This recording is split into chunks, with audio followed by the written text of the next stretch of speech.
શ્રી ભગવાન બોલ્યા, મેં સૂર્યને જ્ઞાન કર્મ સંન્યાસ યોગ કહ્યો હતો.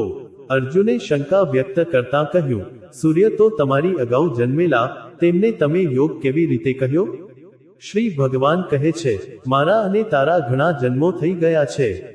એ જન્મોની સર્વ હકીકત હું જાણું છું, પણ તું જાણતો નથી. ઈશ્વર અજન્મા હોવા છતાં પોતાની માયા વડે જન્મ અવતાર ધારણ કરે છે. જ્યારે ધર્મની હાનિ થાય છે અને અધર્મની વૃદ્ધિ થાય છે, ત્યારે હું અવતાર લઉં છું. સત્પુરુષોના રક્ષણ માટે, દુષ્ટોના વિનાશ માટે અને ધર્મની સ્થાપના કરવા માટે હું યુગે યુગે અવતાર ધારણ કરું છું. જે પ્રકારથી મનુષ્યો ઈશ્વરને શરણે જાય છે, તેઓને ઈશ્વર તે પ્રકારનું ફળ આપે છે.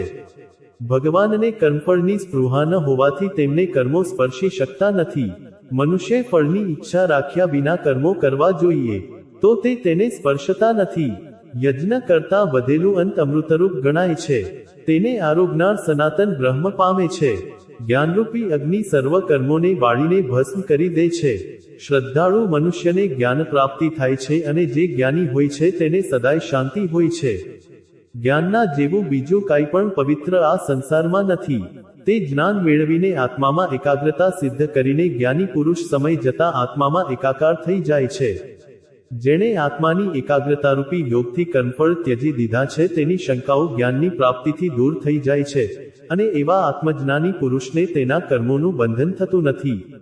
જય શ્રી કૃષ્ણ.